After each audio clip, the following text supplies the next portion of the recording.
ندیم رضا کا سلام۔ بات ہے فلسطین ہی کی، جو فلسطین کے بعد ظلم و ستم روا رکھے جا رہے ہیں اور دنیا بھر کے ممالک سے محض بیانات ہی آ رہے ہیں، لیکن اسرائیل کے جو عزائم ہیں وہ رکنے کا نام نہیں لے رہے۔ وہ ہر گزرتے لمحے کے ساتھ فلسطینیوں پر اتنی ہی بمباری کر رہا ہے اور اس سے ہلاکتیں بھی ہو رہی ہیں۔ اب تک کے جو جس صورتحال سامنے آئی ہے اس میں جو مسلمان ممالک ہیں ان کی جانب سے بیانات ہی سامنے آ رہے ہیں۔ عرب لیگ نے بیان دے دیا، یورپ سے بھی آگے، لیکن جو اسرائیلی حملے ہیں انہیں نہیں روکا جا سکا ہے۔ تو مجموعی طور پر کوئی 1000 کے قریب فلسطینی زخمی ہو چکے ہیں اور اراؤنڈ 30 جو ہے ان کی شہادتیں ہو چکی ہیں، جس میں حماس اور اسلامی جہاد کے رہنما بھی شامل ہیں۔ اس میں تھوڑی سی جو میں نے آج بات کرنی ہے کہ مسلمان ممالک اور اسرائیل کے تجارتی تعلقات اور ان کے جو سفارتی تعلقات ہیں وہ کب سے، جیسے 1948 میں تو اسرائیل نے قبضہ کیا زمین کے اوپر فلسطینیوں کی، اس کے بعد سے 49 سے ہی تو ان کے تعلقات وہ بحال ہونا شروع ہو گئے تھے۔ کبھی ترکی نے، ایجپٹ نے، جارڈن اور دیگر ممالک سارے اس طرح سے ان کے ساتھ تعلقات بحال رکھے ہوئے تھے، اور اسرائیل کے ساتھ تجارت بھی اسی طرح سے چل رہی ہے۔ اگر ہم دیکھیں تجارت میں تو ترکی کی کوئی 6 ارب ڈالر سے زائد کی تجارت ہے، اور اب جو ابھی حال ہی میں اگست 2020 میں جو یو ای کے ساتھ جو معاہدہ ہوا ہے، ابراہم ایکارڈ، جو اسرائیل کے ساتھ ڈونلڈ ٹرمپ کی سربراہی میں ہوا ہے، یہ دونوں ملک بھی 4 ارب ڈالر سے زائد کی تجارت کے متمنی ہیں، اس کی کوششیں کی جا رہی ہیں اور بھرپور ٹریڈ کی جا رہی ہے۔ اسی طرح سے اس کے بعد بحرین نے، پھر مراکش اور سوڈان نے دوبارہ سے تعلقات اپنے ان کے ساتھ وہ بحال کیے، کیونکہ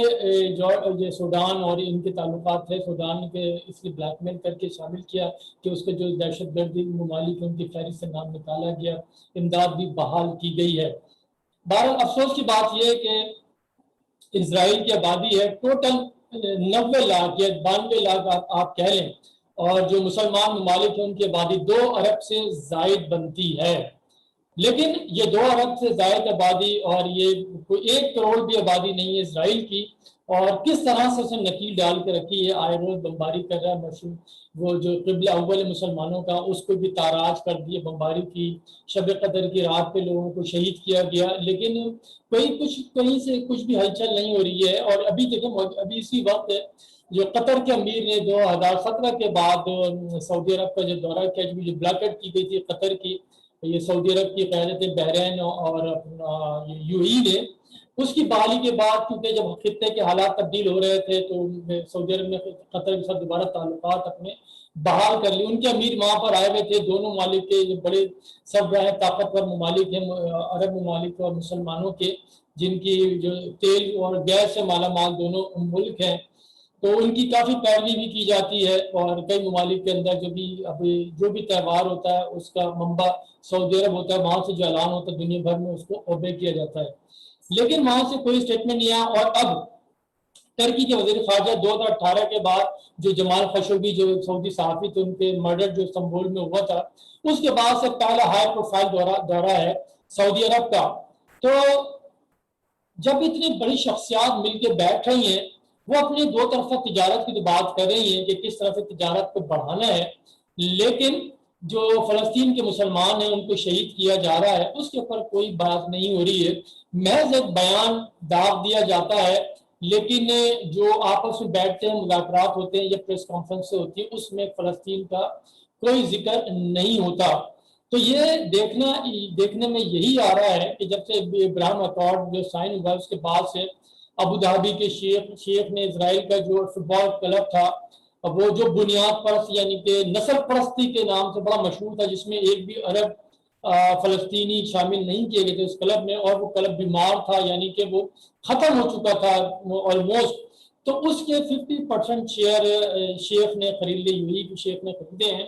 تو لیکن اسرائیل نے اس کو معاہدہ بھی فریز کر دیا ہے کہ وہ جانچ کر رہے ہیں کہ یہ آیا جو انویسٹمنٹ کی جا رہی ہے کلب کے اندر وہ جائز بھی ہے، اس کی منی ٹریل بھی چیک کی جا رہی ہے۔ یعنی کہ آپ دیکھیں کہ کس طرح سے اسرائیل کو فیسیلیٹیٹ کیا جا رہا ہے۔ جو 2 ارب کی آبادی ہے تو 57-58 مسلمان ممالک ہیں، وہ تمام کے تمام اسرائیل کے تابع ہوتے جا رہے ہیں. اسرائیل کی جو ٹیکنالوجی ہے دفاعی لحاظ سے دیکھیں, آپ آرٹیفیشل ٹیکنالوجی دیکھیں اور یہ انٹرنیٹ کی ٹیکنالوجی دیکھ لیں, جس طرح سے وہ سائبر والا ایشو ان کا دیکھیں, تو ان سے خدمات لی جا رہی ہیں. یو اے ای, سعودی عرب, بحرین, یہ تمام ممالک جو ہیں ان سے خدمات لے رہے ہیں. وہ کس کے بدلے لے رہے ہیں کہ وہ ایران کو پریشان کریں, فلسطینیوں کو شہید کرتے رہے, ادھر سے حزب اللہ کو ماریں. یہ بدقسمتی ہے مسلمانوں کی کہ یہ آپس میں تو لڑ رہے ہیں, ایک دوسرے کو مارنے کے لیے تو کھڑے ہو جاتے ہیں, لیکن جب ان کا مشترکہ دشمن اسرائیل جو ہے اس کے سامنے سب سرنگو ہو جاتے ہیں, اس کے ساتھ کانٹریکٹ کیے جاتے ہیں, معاہدے کیے جاتے ہیں. سب نہیں ہوتا. کبھی کوئی ایک ملک شیعہ کے نام پہ حملہ کر رہا ہے, کبھی کوئی دوسرے وادی کے نام پہ حملہ کر رہا ہے. تو یہ جو دشمن ملک ہے, امریکہ ہو یا اسرائیل ہو, ان میں سے کوئی غرض نہیں ہے کہ سعودی ملک وہابی ہے یا ایران شیعت کا ملک ہے تو وہ ان کے ازلی دشمن تو دونوں ہی ہیں بظاہر. یعنی کہ یہ سعودی عرب ایران کی جو ڈویژن ہوئی ہے, جو بلاکس بن گئے, اس کی وجہ سے جو سفر کر رہے ہیں مسلمان, وہ اس کا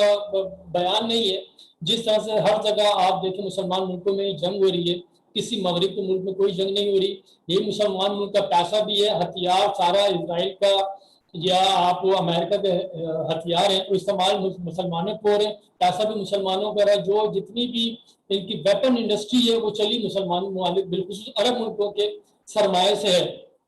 کہ آپ یمن دیکھیے, یمن وار انسانیت کا سب سے بڑا بحران دور حاضر کے اندر وہ یمن کے اندر ہو چکا ہے. وہ یمن جس کے اوپر 41 ممالک کی فوج وہاں پہ لڑ رہی ہے, وہ سعودی عرب کی قیادت میں اس فوج کی جو سربراہی کر رہے ہیں وہ جنرل راحیل شریف ہیں, وہ سربراہی کر رہے ہیں. وہاں یمن میں تو انسانی بحران کا سامنا کرنا پڑا. اسی طرح سے سیریا دیکھ لیں, عراق, افغانستان, یہاں پہ آپ دیکھ لیں, لیبیا دیکھ لیں, آپ ایجپٹ دیکھ لیں, کیا حشر وہاں کا ہوا ہے. لیکن بات یہ ہے, اب تو لوگ یہ بھی سوال اٹھا رہے ہیں جو 41 ممالک کی جو فوج ہے وہ کیا صرف مسلمانوں پہ حملے کے لیے ہے؟ یہ جو فلسطینیوں پہ حملہ ہو رہا ہے, یہ آپ دیکھ رہے ہیں پیچھے جس طرح سے تاراج کیا ہوا ہے بیت المقدس سے قبلہ اول تو تاراج کیا ہوا ہے, تو جو 41 ممالک کی فوج ہے وہ اسرائیل کو جواب نہیں دے سکتی کیا؟ کیا فلسطینی اتنے بے بس ہیں؟ کیا صرف یہ جو فوج ہے وہ یمن کے مسلمانوں کو تو مار رہی ہے, آپس میں جو نظریات کا تصادم ہے, نظریات کا جو کلیش ہے, اس کی وجہ سے تو ان کو مار رہے ہیں, لیکن جنگ ابھی تک ختم نہیں. 2015 سے لے کے آج تک جنگ چل رہی ہے. وہ حوثی جو ہے وہ قبضے پہ قبضہ کرتے جا رہے ہیں, لیکن وہاں اٹیک کیے جا رہے ہیں, بمباری اسپتالوں تک بمباری کی جا رہی ہے. لیکن ادھر جب جو فلسطینیوں پہ اسرائیل بمباری کر رہے ہیں اس کا جواب دینے کے لیے کوئی 41 ممالک کے فوج کے نہ ہی سربراہ راحیل شریف کا اسٹیٹمنٹ آ رہا ہے, نہ کوئی جواب آ رہا ہے. اس طرح سے نہ ہی سعودی عرب کی جانب سے کوئی سخت اسٹانس آ رہا ہے, کیونکہ سعودی عرب کے براہ راست اسرائیل کے ساتھ تعلقات تو نہیں ہیں, لیکن کہا یہی جا رہا ہے جو تجارت ہے وہ بحرین کے تھرو ہو رہی ہے. جتنی بھی تجارت ہے اسرائیل کے ساتھ وہ بحرین کے ذریعے کی جا رہی ہے. دونوں وہ بحرین جو مڈل مین کا کردار ادا کر رہا ہے سعودی عرب اسرائیل کے درمیان, اور جتنے ممالک شامل ہوتے جا رہے ہیں وہ اس میں کوئی وہ نہیں ہے کہ سارے کے سارے وہ سعودی عرب کے کہنے پہ ہی آ رہے ہیں. بات یہ تھی کیونکہ دل بھارت ایک جلتا ہے کہ یہ سب کچھ ہو رہا ہے. جو ایک چھوٹا سا ملک اسرائیل ہے جو غاصب ہے, جس نے فلسطینیوں کی سرزمین پر قبضہ کر لیا, اور جو ان کے علاقے ہیں وہ بھی خالی کرائے جا رہے ہیں, وہ بھی خالی کرائے جا رہے ہیں. شیخ جراح کے علاقہ وہ خالی کرایا جا رہا ہے, لیکن جو یو ایس ہے اور یو این او ہے وہ اسٹیٹمنٹ دے رہے ہیں کہ حملے جو حماس حملے روکے, راکٹ اٹیک بند کرے, لیکن اسرائیل کو کوئی کچھ نہیں کہہ رہا. تو یہ ایک لمحہ فکریہ ہے مسلمانوں کے لیے, تمام عالم اسلام کے لیے, کہ ایک امت کا ایک دم بھرتے ہیں سارے لوگ, سب یہ کہتے ہیں کہ ہم ایک ہی ہیں. ایک انسان کا قتل پوری انسانیت کا قتل ہوتا ہے. جو سب ایک رسول کے ماننے والے ہیں, اہل بیت کے ماننے والے ہیں, سارے لوگ ہیں, سب اپنے آپ کو مسلمان گردانتے ہیں. سارے مساجد بھی کھلے, عبادت گاہیں بھی کھلے, تمام لوگوں نے عبادتیں بھی کی ہیں, لیکن کیا وہ عبادت صرف اپنی جنت کے حصول کے لیے لوگ کر رہے ہیں, اپنے آپ کو خوش کرنے کے لیے یا خوش فہمی میں مبتلا ہیں کہ ہم اس کے ذریعے جنت میں چلے جائیں گے؟ لیکن جب وہ انسانیت پہ ظلم ہو اور آپ خاموش دیکھتے رہیں, اپنی عبادت میں مشغول رہیں, وہاں پہ انسانیت مر رہی ہو, بالخصوص مسلمانوں کو تاراج کیا جائے, آپ صرف سجدہ ریز رہیں, آپ تلاوت کرتے رہیں, تو سوچئے گا جو بھی عبادت کرتے ہیں،